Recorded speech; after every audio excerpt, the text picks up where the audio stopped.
mahala kwingine. Sijui. Anyway, acha niangalie ukurasa wa 3 hapa. Ni kuhusiana na wataalamu ambao wamesema kwamba huenda ama wameondoa hofu kuhusiana na visa vingi zaidi vya corona kuongezeka. Kulingana na mtaalam ambaye alikuwa anasimamia taasisi ya kuchunguza magonjwa ambayo inajulikana kama Lancet Kenya, anaitwa Daktari Ahmed Kalebi. Amesema kwamba kuna uwezekano kwamba hakutakuwa na awamu nyingine ya corona, like tuseme ile inasemaje, hakutakuwa like na janga mlipuko mwingine wa corona, kwa sababu tulikuwa na mlipuko wa kwanza, wa pili, wa tatu, lakini anasema kwamba kwa sasa hivi watu wengi wanaendelea kupokea corona, chanjo ya corona, alafu ati corona alafu pia chanjo zinaendelea kuagizwa kutoka mataifa tofauti. Serikali inatia bidii. Alafu vile vile kuna baadhi ya Wakenya ambao wametengeneza, wamejenga kinga yao ya mwili. Sababu kama wewe ule wakati ulikuwa na corona, najua kwamba haukupata chanjo, sivyo? Lakini mwili wako uliweza kupigana na vile virusi ukavishinda. Kwa hivyo at least umebuild immunity katika mwili wako. Ndipo anasema kwamba si rahisi ama ni vigumu kuwa na wimbi jingine la corona. Ni kwenye ukurasa wa 3. Ukurasa wa 4 na 5 ni taarifa za county.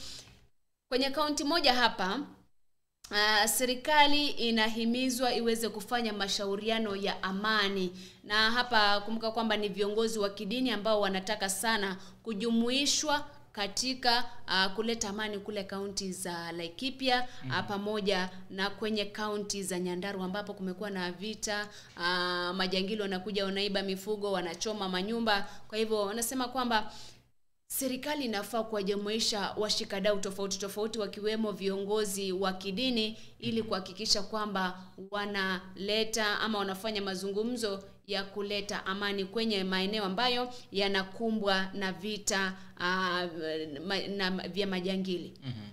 Kwenye kutoka kule kaunti ya Kilifi, viongozi wa kike sasa wanaanza kukwaruzana kuhusiana na kutafuta kiti cha uwakilishi wanawake. Ukipata gazeti hili utasoma mengi zaidi.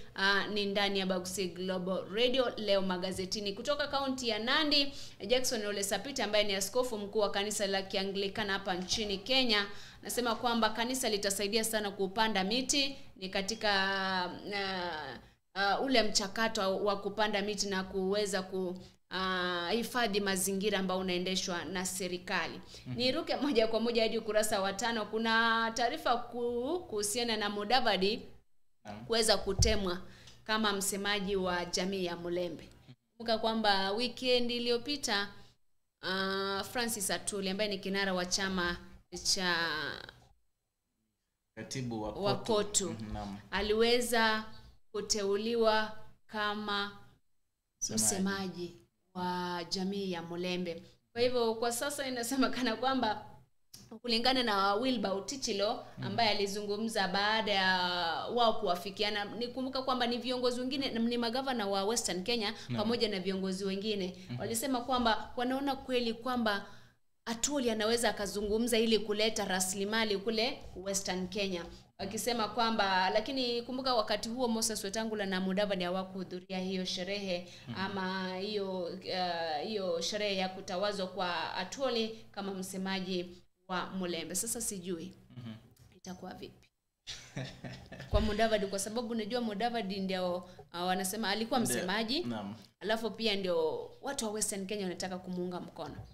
Alafu one other thing, kuna Cyrus Jirongo amejitosa pale kwenye ako One Kenya Alliance. Nakumbuka kwamba One Kenya Alliance Cyrus Jirongo alikuwa sana karibu sana na Moi, hayati Moi. Kwa hivyo kuna uwezekano awashurutishe waunge Moi kurusha bendera. Ni maoni yangu tu. Kwenye kaunti ya Lamu kule kabla hujazungumza pale, IEBC imeanza rasmi kusajili wapiga kura pale kwenye msitu wa Boni. Kumbuka kwamba msitu wa Boni hawakuanza kusajili wapiga kura kama maeneo mengine wiki iliyopita kwa sababu ya hali za kiusalama pale. Kwa hivyo wiki hii kule Boni wapiga kura ambao wanakaa pale wameanza kusajiliwa. Pata gazeti hili usome taarifa hiyo kwa ukina. Chini angazia ukurasa wa 6 mbio hapa. Naona muda unayoma. Naona hapa tunazungumzia wana KDF ambao walikuwa pale Somalia, ama ambao wako pale Somalia wanaendelea kuhakikisha kwamba they are fighting the Al-Shabaab. Ilikuwa kwamba wangerejea hapa nchini baada ya kuhudumu pale zaidi ya miaka 10 ya jinsi ilivyo ratibiwa, lakini sasa hivi tunaona kwamba kidogo huenda bado watazidi kuhudumu pale kwa muda zaidi. Kutokana na United Nations Peacemaking and Enforcement wamesema kwamba kidogo wanastahili kuungana bado ili kuhakikisha kwamba wameweza kudumisha amani pale zaidi. Kwa hivyo inaonyesha kwamba ingawaje unajua kuna wengi ambao wamekufa pale, lakini at the same time wamesaidia kwingi zaidi kuleta amani katika nchi jirani ya Somalia. Na vile vile sijui, by the way, kulikuwa na uhasama kati ya nchi ya Kenya na Somalia. Mbona sielewi yani. Wakati ule kuna kesi ICC. Kunayo bado. Kuna kesi ICC. Ule uhasama ulikuwa kwa kukatazwa ndege kuingia Kenya, kurudi, lakini waliweza kutatua na mambo yale yakarejea. Lakini kwa ile maritime border pale bado kesi ile iko ICC. Nakumbuka wakisema kwamba hatutaki hata KDF watoe hapa. Mbona bado tuliinsist kwamba wakae pale ingawaje kulikuwa na ule uhasama? Unajua hata kama kuna uhasama unangalia unaweka nchi kwanza. You put the country first. Kwa sababu ukitoka kule kuna uwezekano waje huko leo kuja kuleta vurugu. Kwa hivyo inabidi ukae pale pale. Naam, hayo ni katika ukurasa huo wa 6. 7 hapa ni matangazo. 8 vile vile ni matangazo tu. Ni hayo tu ya Somalia ambayo tunaona kwamba diplomacy, mazungumzo ndio yatatatua the maritime dispute ambayo iko kati ya Kenya pamoja na Somalia. Ukurasa wa 9 ni matangazo. Matangazo ukurasa wa 8, wa 6 na 7. Ukurasa wa 8 ni tahariri ambapo mwandishi anasema kwamba shule zisibane sana wazazi kuhusu karo, na natumai kwamba mwanangu alikuwa amezungumzia kuhusiana na karo, kwa hivyo sitaangazia sana. Kwingineko, kuingia kwa Jirongo katika One Kenya Alliance ni kama kutamponza Mudavadi. Nimezungumzia hapo awali nikisema kwamba Jirongo alikuwa mtu wa karibu sana na hayati Moi, kwa hivyo ni kama Mudavadi atakiona. Kwa sasa iwapo Jirongo atamuunga mkono Moi kuwania kiti cha urais. Nakumbuka kwamba Jirongo alikuwa na usemi mkubwa sana kwa sababu alikuwa mbunge wa Lugari hapo kitambo. Kwa hivyo ni baadhi ya mambo ambayo yanaendelea kwenye siasa pale. Dondoza hapa na pale. Jamaa mmoja alifichwa mvunguni mwa kitanda cha Sugar Mami. Mbona mnatafuta tena? Maliza ndo nikujibu. Haya. Jamaa aliweza kupelekwa ama aliitwa na Sugar Mami pale nyumbani, akafika pale akijua kwamba leo jamani mambo ni mambo. Akifika pale basi yule mwanamke akamwambia, akiwa na kunya kisharubati pale soda hivi, akamwambia kuna mgeni mwingine anakuja. Haya basi wewe ingia pale chumbani, ingia mvunguni mwa kitanda. Yule mgeni alikuwa anakuja ni mwanadada. Hatujaambiwa ni mwanawe ama ni nani. Alafu yeye akajificha pale mvunguni mwa kitanda. Mama akatoka kwenda kununua nyama, akaenda kufanya shopping nje. Sasa mwanamke yule aliachwa nyumbani akaenda chumbani. Kufika pale akafikiria ni mwizi. Sasa yeye akaanza kupiga kelele akisema mwizi. Kabidi jamaa arukie kwenye dirisha, nafanya nini? Atoweke. Mbona mnapenda? Nani alisema kwamba Sugar Mami hastahili kupenda? Kwani ana roho ya kupenda? Mbona? Si basi wamependana, huyo ndiye alimuona, ndiye amempenda. Sikupenda wewe, hizo kuna mapenzi hapo. Suppose uko pale. Naam. Ghafla kama mmewe yupo, afanye safari ya ghafla. Unajua hizi surprise, so nilitaka kusurprise nikupeleke hivi. Sugar Mami hakuagi na bwana. Sugar Mami. Wengi hakuagi na. Ngoja. Kuna wale ambao wana mabwana ambao wanakaa maeneo tofauti. tofauti. Alafu upate anajua kwamba bwanawe haji hivi karibuni. Alafu upate pale amefanya surprise visit. Akupate pale.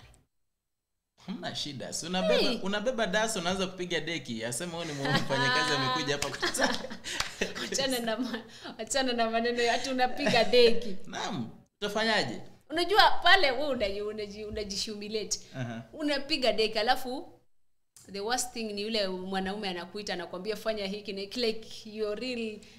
It is okay. Alafu yule mwanamke anakuita anakupiga kofi anakuambia nilikwambia ufanye nini? Ai, huyu asiwadanganye wacha. Manake unajua Mercie ni kosa lishatendeka sio? Manake ukikuwa mbaya basi pengine utagongwa kama sijui ni zitaje zile drums za haleluya. Kwa hivyo itabidi umejitetea. Pengine ubebe duster, lakini sasa shida pia inafuata alikupata ukiwa state gani. Na kama kuna kijakazi pale wa kubeba duster, si unabeba duster alafu umevaa vizuri, unaona? Unaelewa. So there is hata yule mwanamume atafikia jamani huyu house. Ndio nimekuambia inafuata situation. Hiyo ni idea na kupatia pia wewe pengine unaweza jipata hapo. Idea kwenda huko. Kama amejivaa vizuri basi anza kuongea mambo ya biashara. My client nini hiyo story isha. Sawa, deposit amount wanaletwa kwa nyumba usiku. Hamna shida, biashara ni biashara. Na ikiwa amevaa kimalamala tu basi abebe duster. Wewe wachane ni na mambo ya mwanauka. Sio kwamba mapenzi ni shenzi sana. Lile naona anasema anacheka sana. Alafu Rehab Kini pia anasema ni hatari kweli. Anazungumzia kule kukosa kwa kujiandikisha kwa wapiga kura, anasema kwamba ni kama watu wengi hawatapiga msimamo wake, yani maoni yake. Ni kati tu ya yale ambayo yanaendelea hapa ndani. Kwa hivyo wewe ungejipa shughuli tu. Hamna shida. Hapo hamna shida. Lakini vile vile wajua na mwanamke ambao unajua wewe mwenyewe kwamba na mume wake. Hapo sio vyema. Kuwa na mwanamke ambaye mwenyewe unajua huyu mwanamke. Wewe wanawake ni waongo. Anaweza akakudanganya hana. Alafu ukameza chambo. Hamna shida basi, hiyo umejipata kwa fix. Shit happens. So, ngoja. Naam. Kuna jambo ambalo huwa ningependa nizungumze, ningependa kama uko hapa walizungumze. Tuseme mkeo ni mcha Mungu.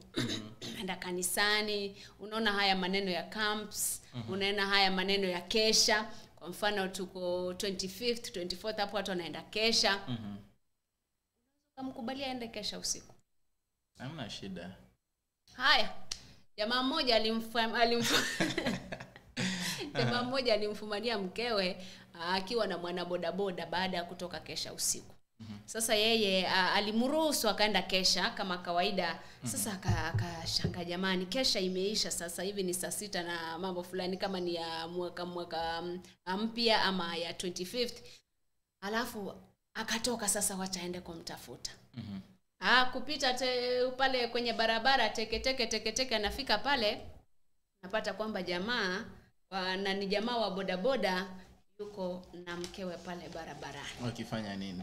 Siulize. Mazungumzo. Siulize. Ama wakifanya tendo la ndoa. Sasa angefanya nini? No, ina depend state tumempata. Walikuwa nazungumza. Pengine alikuwa amempandisha bike, alikuwa na katika usiku. Kutoka kanisa. So pengine ilikuwa anafanya malipo. Haya.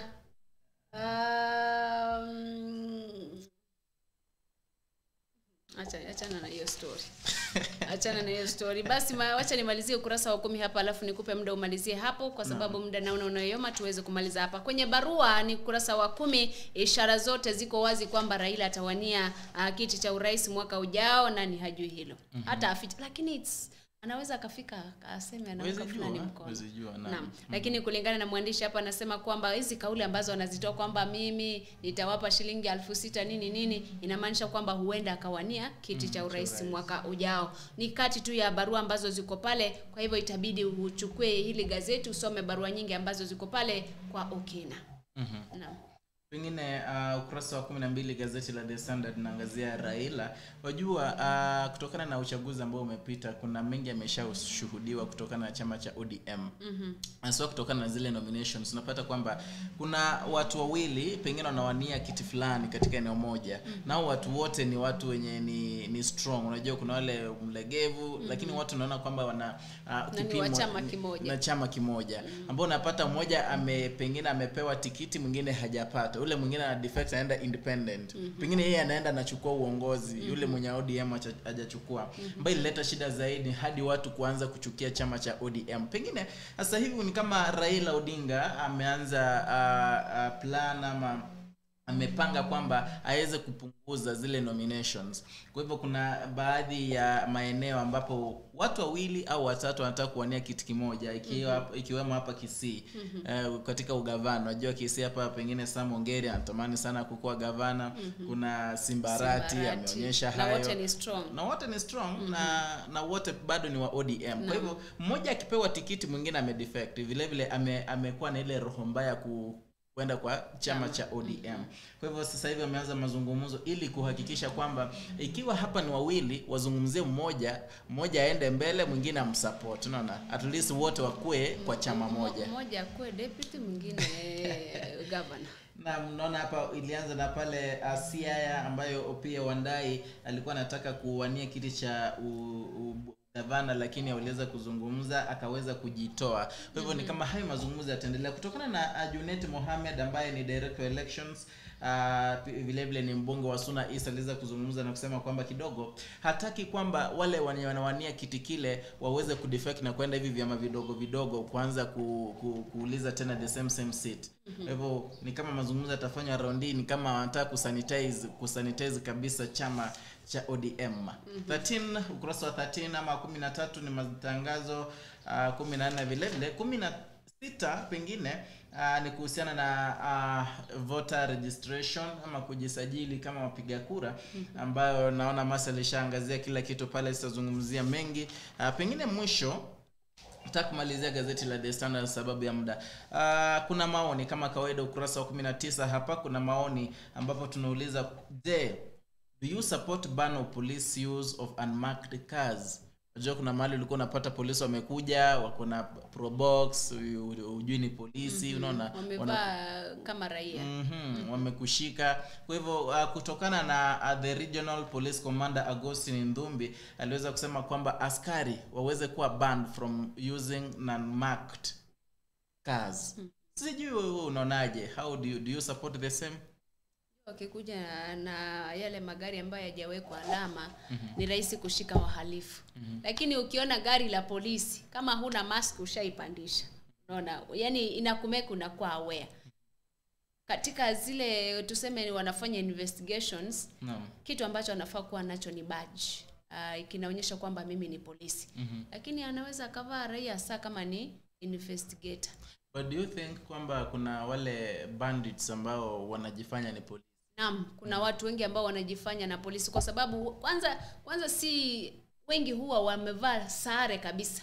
Wamebeba kila kitu unaonyeshwa ni polisi. Hajavaa kama raia lakini kwa kweli unapata kwamba ni jangili.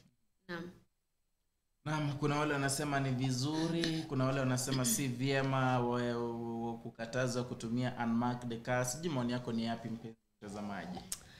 Haya, ukurasa huu wa 11 hadi 14 nilikujulisha ni kuhusiana na shina la Uhai ambapo inazungumzia kuhusiana na chanjo mpya ya ugonjwa wa malaria ambayo iliweza kuzinduliwa.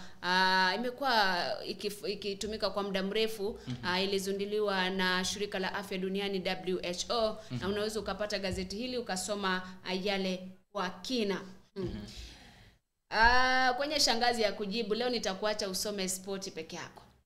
Anasema kwamba nina umri wa miaka 22 na sina mpenzi kwa sasa. Mwanamke rafiki yangu amekuwa akisifia ustadi wa mpenzi wake chumbani hadi namuonea wivu. Nafikiria kumnasa huyo mwanamume wake hata kama ni siku moja tu na mimi nionje. Nakosea? Nakosa lakini ujue kwamba kuna repercussions kwa kile unachokifanya. Lakini wewe pia kama mmeo mnafanya mambo mazuri, basi wacha kushinda ukisema huko. Sifu bwanako. Sifu bwanako vizuri. Talk good about your husband. Yes, but kuna mambo ya chumbani wewe yaache kando. Baada ya chumbani msifie. Sasa wewe utafanya unyang'anyo. Ukinyang'anyo basi usiende kulilia shangazi ati jamani nisaidie, ati nisaidie nipate rafiki yangu amenichukulia mwanamume. Unaona? Wewe ndiye chanzo ambao ulifanya. Wewe sema bwanangu ni mzuri. Msifu mwambie bwanangu wewe ni mzuri. Umefanya hiki na hiki na hiki. Direct. Wacha kutoka hapo unaenda sijui ni nyakwe unaenda kuambia watu wengine wanasikia wivu. Mwanadamu kama kawaida akona wivu. Anakuja kumtafuta. Kidogo kidogo unapata anatembea na yeye. Sasa utalaumu nani? Unajilaumu wewe mwenyewe. Mwenye kuchukuliwa. Mwenye kuchukuliwa hiyo bwanake yeye anabebwaje ufala hivyo? Hapana, unajilaumu wewe mwenyewe. Unajilaumu wewe mwenyewe. Na kuna mtu alikuwa ananiambia kwamba alikuwa na shida sana katika ndoa yake. Bwanake alikuwa mlevi. Sasa ile hali yeye kwenda kutafuta ushauri kwa rafiki yake. Jinsi naweza kuja nikwambie Mercie yenyewe sipendi kutoa siri za nyumbani lakini niko na shida fulani. Alafu wewe utaki kunisikiza, bado naanza kusema thank God. Mungu alinipatia mimi bwana mzuri. At least. Yaani kumbe I'm the luckiest woman in the world. Wewe unaongea shida unazopitia katika ndoa na mimi naongea shida nazo. Wewe unasifia bwanako yani. Utaki kunipea suluhisho. Yaani unaniambia Edu, thank you. Mimi at least nipata bwana. Huyu mtu utamwambiaje? Ikiwa ni wewe umemwendea mtu yeye anaweza kujisifia. Niambie nani? Huyu ambaye amenasifu ama ambaye ana shida? Nimekuuliza hivi. Mwanamke fulani amekuja kwako. Amekwambia Mercie, bwanangu ananisumbua, ananipiga, sijui nifanyaje. Wewe badala umpe jibu unamwambia bwanangu ni mzuri. At least mimi sasa bwanangu najua hata akikuja sijui nini hata anapika. Bwanangu ni mzuri. Utafanyaje? Advice yangu ni kwamba siri za nyumbani wacha zikae nyumbani. Hata kama uwe ni rafiki yako, mnatema mate mnalamba pamoja, wacha kabisa.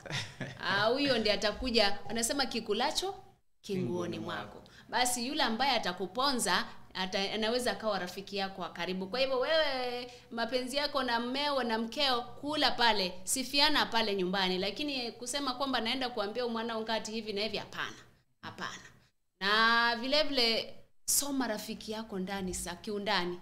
Kwa sababu unamjua ni mtu labda ni kidomodomo, ni mtu wanasema Rose Mwanda anatuambia ni mdomo too much. Kwa hivyo ukienda kumwambia badala ya kusaidie anasema vile umesema, ama anatoka hapo anaenda Nyanchonori naenda kuambia Lilian unajua mwana ungamu mke wake ako hivi na hivi na hivi na hivi. Sasa wewe ndio unabomoa familia yako peke yako.